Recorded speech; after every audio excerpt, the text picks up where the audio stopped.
Assalamualaikum warahmatullahi wabarakatuh. Perkenalkan, nama saya Nima Denila Santi, stambuk A251 18019. Saya akan mempresentasikan materi yaitu fosforilasi oksidatif.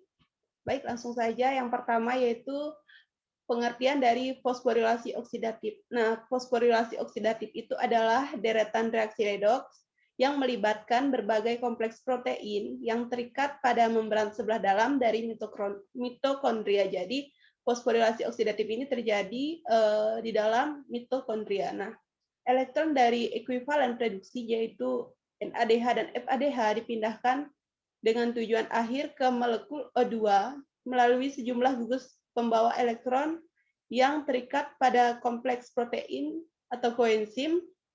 Kemudian energi yang dibebaskan dalam proses reaksi redoks ini diubah menjadi molekul berenergi tinggi yaitu ATP. Jadi di sini elektron dari ekuivalen reduksi yaitu NADH atau FADH akan dipindahkan melalui sejumlah gugus pembawa elektron yang terikat pada kompleks protein itu dengan tujuan akhir O2. Jadi energi yang dibebaskan nanti ini adalah ATP. Jadi pada proses fosforilasi oksidatif ini hasil akhirnya yaitu energi dalam bentuk ATP.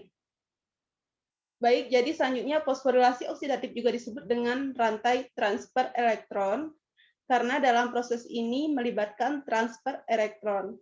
Nah, jadi seperti yang dijelaskan tadi, terjadi proses transfer elektron pada proses fosforilasi oksidatif ini. Nah, di sini ada gambar. Pada gambar ini diperlihatkan yaitu peranan rantai pernapasan dalam konversi bahan makanan menjadi ATP. Nah, oksidasi dari bahan makanan ini akan menghasilkan ekuivalen reduksi dalam bentuk NADH atau FADH yang kemudian akan dimanfaatkan melalui proses transfer elektron untuk membentuk yang namanya ATP. Nah, jadi seperti yang saya katakan tadi, fosforilasi oksidatif itu memiliki produk akhir yaitu ATP. Nah, selanjutnya yaitu fosforilasi tingkat substrat. Selain fosforilasi oksidatif, ATP juga dihasilkan pada fosforilasi tingkat substrat. Namun ATP yang dihasilkan di sini itu cukup sedikit. Nah, mekanisme ini tidak melibatkan rantai transfer elektron dan membran sel. Fosforilasi terjadi apabila suatu substrat yang mengandung fosfor mendonorkan molekul proton tersebut molekul fosfor tersebut kepada ADP menjadi ATP. Nah, di sini ada gambar fosforilasi tingkat substrat di mana terjadi donor fosfor dari substrat kepada ADP. Nah, ini adalah substrat yang mengandung fosfor. Kemudian fosfornya itu akan ditransfer kepada ADP. Kemudian dihasilkan produk yaitu berupa ATP. Nah, di sini ada beberapa komponen penting dalam rantai transfer elektron yang berada terikat pada kompleks protein. Nah, di sini ada 5, yaitu yang pertama NADH, kemudian yang kedua flavoprotein, ketiga protein FAS, kemudian ubiquinone dan stokrom. Nah, yang pertama NADH. NADH ini itu adalah molekul yang larut dalam air. Digunakan oleh enzim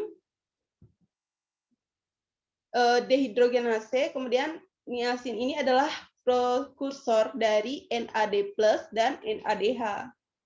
Kemudian yang kedua yaitu flavoprotein. Nah, beberapa protein atau enzim menggunakan nukleotida flavin sebagai pembawa elektron. Flavin nukleotida atau FMN dan FAD itu dapat direduksi menjadi FNH2 dan atau FADH2 itu melalui transfer 2 elektron. Kemudian FNN dan FAD itu juga dapat menerima 1 elektron, itu membentuk semisuinon. Kemudian yang ketiga yaitu protein besi dan sulfur. Nah, protein ini merupakan protein Fe non-heme. Gugus EPS ini terlibat dalam reaksi transfer suatu elektron melalui transfer elektron antara Fe2+ dan Fe3+. Kemudian yang keempat yaitu ubiswinon. Nah, ubiswinon ini merupakan molekul yang larut dalam lipid. Ubiswinon itu dapat merubah satu elektron menjadi radikal semi-swinon yaitu XH. Kemudian apabila ubiswinon ini menerima 2 elektron, maka akan menjadi ubiswinon menjadi radikal ubiswinon atau KH2. Kemudian yang terakhir yaitu sitokrom. Nah, sitokrom ini adalah protein yang mengandung gugus prostetik heme. Baik, selanjutnya yaitu tahapan dalam fosforilasi oksidatif. Nah, di sini ada 4 tahapan, kompleks 1, kompleks 2, kompleks 3, dan kompleks 4. Nah, pada kompleks 1 ini, ekuivalen reduksi atau NADH itu mentransfer elektron ke ubiswinon atau Ki melalui kompleks 1.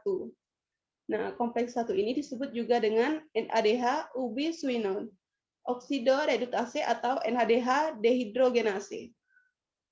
Nah, pada kompleks ini mengkatalis transfer elektron dari NADH ke Ki atau ubiswinon. Nah, kalian bisa lihat di sini reaksi NADH ditambah Ki tambah 5H+, kemudian menghasilkan NADH ditambah KiH2 dan 4H+. Jadi menuju ruang antara membran. Nah, energi yang dihasilkan dari reaksi redox di atas ini itu digunakan untuk memompa 4 proton ke antar membran. Jadi ini akan dipompa ke ruang antar membran. Nah, di sini ada gambar aliran proton dalam reaksi dalam rantai transfer elektron. Di sini ada kompleks 1, kemudian kompleks 2 di sini, kemudian 3 dan 4. Baik, selanjutnya yaitu kompleks 2. Nah, ekuivalen reduksi FADH2 itu mentransfer elektron ke ubiswinon atau Ki melalui kompleks 2. Nah, kompleks protein 2 ini merupakan suksinat dehidrogenase. Dalam hal ini, elektron dibawa oleh FADH2 yang berasal dari siklus 14 asam sitrat. Nah, molekul FA2 ini dihasilkan pada saat konversi suksinat menjadi fumarat dalam siklus asam sitrat. Jadi, FADH2 ini dihasilkan dari saat konversi suksinat menjadi fumarat pada siklus asam sitrat. Nah, aliran elektron berlanjut masuk ke dalam pusat EBS menuju Ki. Nah, pada reaksi kompleks 2 ini tidak dihasilkan energi. Kemudian lanjut pada kompleks 3. Nah, kompleks 3 ini aliran elektron dari kompleks 2 atau KiH2 ke sitokrom C. Nah, kompleks 3 ini adalah Ki sitokrom C oksidoredutase. Elektron dari ubiswinon dalam bentuk KiH2 itu dialirkan ke sitokrom C melalui kompleks 3. Nah, ini adalah reaksi yang terbentuk pada kompleks 3 ini. Di sini juga ada proton akan dibawa ke ruang antar membran. Kemudian kompleks 4.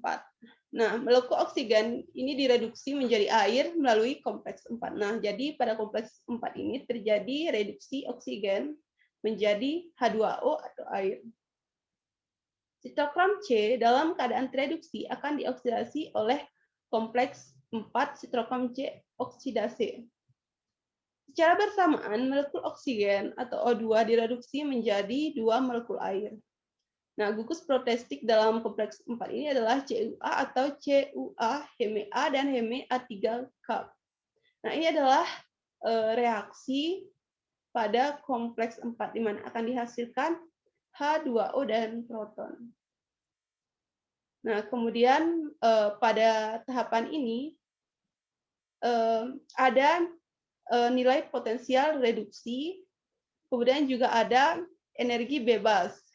Nah, di sini kalian dapat melihat, ini adalah nilai potensial reduksi dari berbagai kompleks yang terlibat pada rantai transfer elektron. Di sini adalah endolnya, kemudian bagian sini adalah energi bebasnya. Jadi, ini kalian dapat melihat bahwa ini adalah kompleks 1, berapa endolnya dan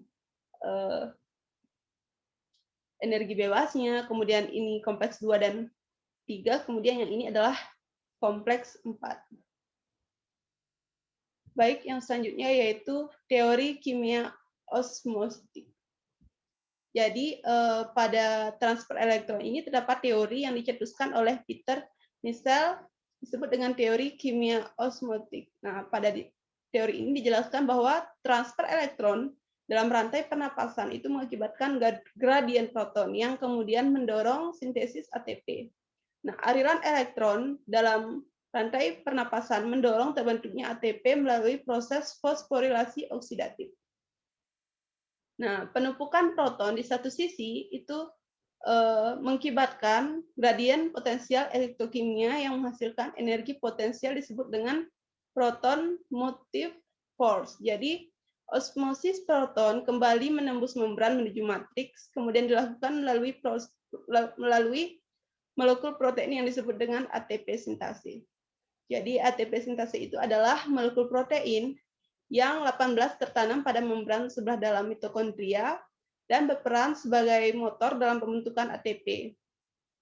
Nah, energi yang dilepaskan selama osmotik atau proton motive force ini dipakai untuk menggerakkan motor ATP sintase dalam sintesis ATP dan ADP untuk mensintesis ATP dari ADP dan P. Nah, jadi pada proses ini proton motive force akan digunakan untuk menggerakkan motor ATP sintase untuk mensintesis ATP dari ADP dan P.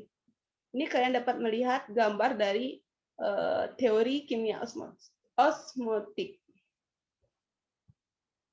Baik, yang selanjutnya yaitu mekanisme produksi ATP oleh ATP sintase. Nah, jadi ATP sintase itu merupakan tempat katalis sintesis ATP. Nah, proton masuk melalui cakram C, itu mengakibatkan cakram C, kalian bisa lihat langsung di gambar, kemudian nah pada awalnya proton itu masuk ke cakram C, yang mengakibatkan cakram C dan subunit gamma itu berputar. Nah, ini berputar, kemudian molekul ADP dan P itu ditangkap oleh subunit B, beta. Jadi ADP dan P ini akan ditangkap oleh subunit beta, kemudian akan membentuk ATP. Nah, molekul ATP ini tersebut didorong terlepas itu akibat dari perputaran rotor ini gamma. Nah, dalam sekali putaran itu 3 molekul ATP itu dihasilkan oleh ATP sintase. Jadi dalam proses ini itu menghasilkan 3 molekul ATP. Nah, selanjutnya yaitu sistem shuttle. Nah, NADH yang adalah ekuivalen reduksi dalam rantai transfer elektron terbentuk di luar mitokondria. Jadi, NADH itu dibentuk di luar mitokondria. Secara kontinu, NADH itu diproduksi di sitosol dari jalur glikolisis. Namun demikian, NADH itu tidak dapat melewati membran mitokondria. Nah, agar NADH itu dapat melewati, itu memerlukan sistem shuttle atau sistem pengangkut. Nah, di sini ada 2 sistem pengangkut. Yang pertama shuttle glycerol fosfat dan shuttle malat. Kalian dapat membaca di sini, jika shuttle glycerol 3 fosfat itu membawa NADH dari sitosol menuju matriks pada sel-sel di otot dan otak. Melalui sistem shuttle ini dihasilkan 2 molekul ATP untuk setiap setengah mol oksigen yang dipakai dalam rantai pernapasan. Kemudian untuk sistem shuttle ini membawa NADH ke matriks pada sel-sel di liver, ginjal, jantung. Melalui sistem malat ini dihasilkan 1 mol NADH yang ditransfer kemudian menghasilkan 3 ATP. Jadi sistem shuttle ini itu sangat penting dalam proses perpindahan NADH yang ada di luar mitokondria menuju ke dalam mitokondria, karena NADH itu tidak dapat melewati membran mitokondria. Nah, di sini ada berbagai racun yang dapat mempengaruhi rantai pernapasan. Nah, berbagai zat telah diidentifikasi dapat menghambat rantai pernapasan. Inhibitor terdapat rantai pernapasan diklasifikasikan menjadi ini ada 3. Yang pertama inhibitor rantai pernapasan, kemudian inhibitor fosforilasi oksidatif, kemudian yang ketiga yaitu inhibitor uncoupler dari fosforilasi oksidatif. Nah, beberapa contoh inhibitor pada rantai pernapasan yaitu golongan barbiturat, yaitu contohnya amobarbital itu menghambat proses transfer elektron dalam kompleks 1. Nah, gas-gas beracun seperti H2CO dan cyanida itu menghambat di kompleks 4. Dan hal ini dapat mengakibatkan pernapasan. Nah, itu saja inhibitor atau racun yang dapat mempengaruhi rantai pernapasan. Untuk lebih jelasnya, kalian bisa membaca di sumber-sumber lain, contoh-contoh dari inhibitor itu sendiri. Nah, sekian presentasi dari saya. Saya tutup dengan wassalamualaikum warahmatullahi wabarakatuh.